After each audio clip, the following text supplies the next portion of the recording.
Absence of Malice. This is a movie review, 1981 production, directed by Sidney Pollock, who produced this movie as well.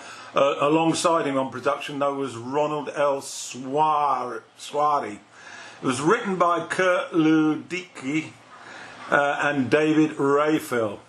Music is by Dave Grusing, famous jazz musician. And the cinematography, Owen Roisman. And the cast. In the lead role is Paul Newman as Michael Gallagher. Sally Field plays Megan Carter. She's a newspaper reporter. Bob Balaban is Elliot Rosen. He's a federal agent. Melinda Dillon is Teresa Perron. She's a friend of Gallagher's. Luther Adler plays Mulderon. Barry Primus plays Waddell. Joseph Sumner plays McAdam. He is Megan's boss at the newspaper. And then we've got Don Hood, who plays James Quinn. He's a district attorney. And Wilford Brimley, he comes into the picture towards the end, and he is the Assistant US Attorney General. And he is James Wells, that's his character. Now this movie was a pretty successful movie all along, and another excellent performance from my favourite star, Paul Newman.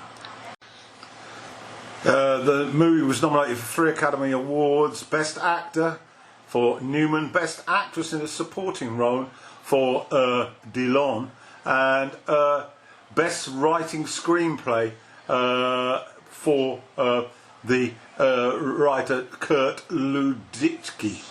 And it was also quite successful at the Berlin International Film Festival, and those are the awards for this movie.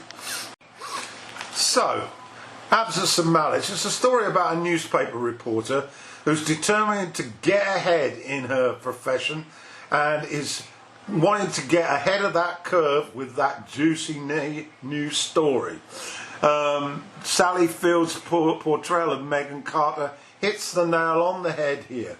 It also has a look at the way fake news can impact innocent victims. The innocent victim in this case being Gallagher. And also it touches on law enforcement's determination to put the heat on a suspect with little or no evidence. The guilt by association. And as I say, Megan Carter is an up-and-coming news reporter, and she gets hold of some information leaked to her by the federal agent, Elliot Rosen, concerning Gallagher, and it implicates him as being someone of interest with regard to the disappearance of an influential union leader. This disappearance has been a thorn in the law enforcement agencies because they have absolutely no leads as to why this person's disappeared, although they suggest that it's organised crime.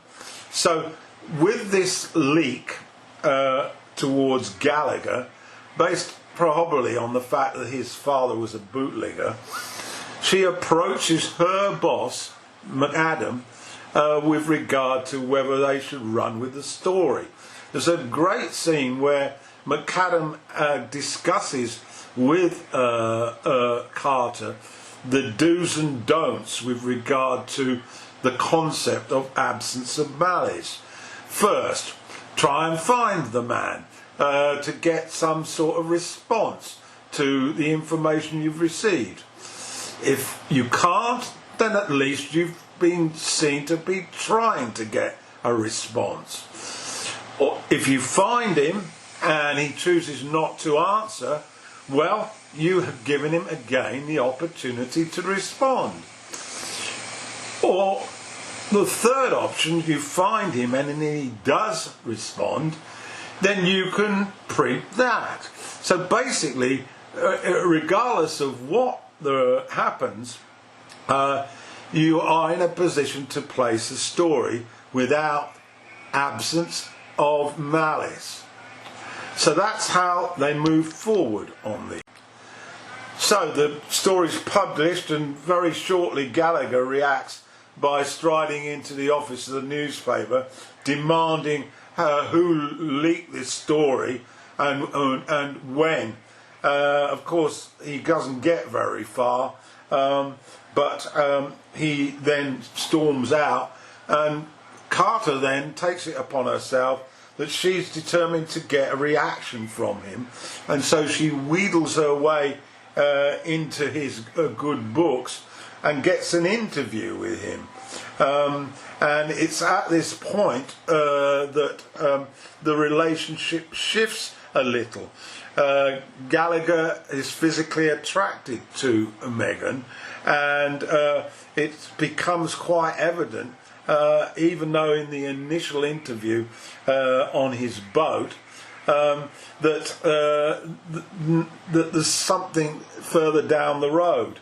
And what then takes place is that eventually Gallagher hints of the alibi that he has on the day that this union leader disappeared, and that implicates Teresa Perron. He basically shares off the record confidentially with Megan that he was with Perron and that she was going to have an abortion on a child, a fetus that wasn't his. But Megan, being the sort that she is, determined to get that juicy story, then goes along to track down Perron, and of course Perron is in a dreadful state as a result of finding out that this secret has come out, and the story is published. The consequences of that, you'll have to watch the film, but the response from Gallagher is pure uproar. He confronts Carter, and it's one of the best scenes of outrage that Newman has carried out. And we got some fairly interesting dialogue about that meeting, and it's certainly probably the highlight of the whole film. The relationship, however, recovers from this, and the federal agent continues to turn up the heat on Gallagher. He isn't convinced, and so there's some pressure put on the district attorney, Quinn, to look further into this matter. And we then find out that Gallagher, who's now determined to clear his name, decides to fight back at their own sort of game, and he knows the district attorney. He's a friend of his, and he gives some information, or appears to give some information to the district attorney with regard to what he's picked up on the grapevine from organised crime, but he has to get something in return, and it's that the DA will publicly to the press admit that there was nothing in the suggestion that Gallagher's involved in the disappearance. And as a result of this agreement, Gallagher also donates anonymously money before that press conference and after that press conference to a political action committee that the district attorney and Gallagher are sympathetic for. Now, regrettably, Rosen then picks up the bait on here, and what happens is that he then leaks that information also in a distorted way, suggesting that Gallagher has bought off the district attorney, and of course once again Carter receives the information and publishes that as well. So that's the second news story implicating Gallagher in this disappearance. And so as you can see, the movie builds up.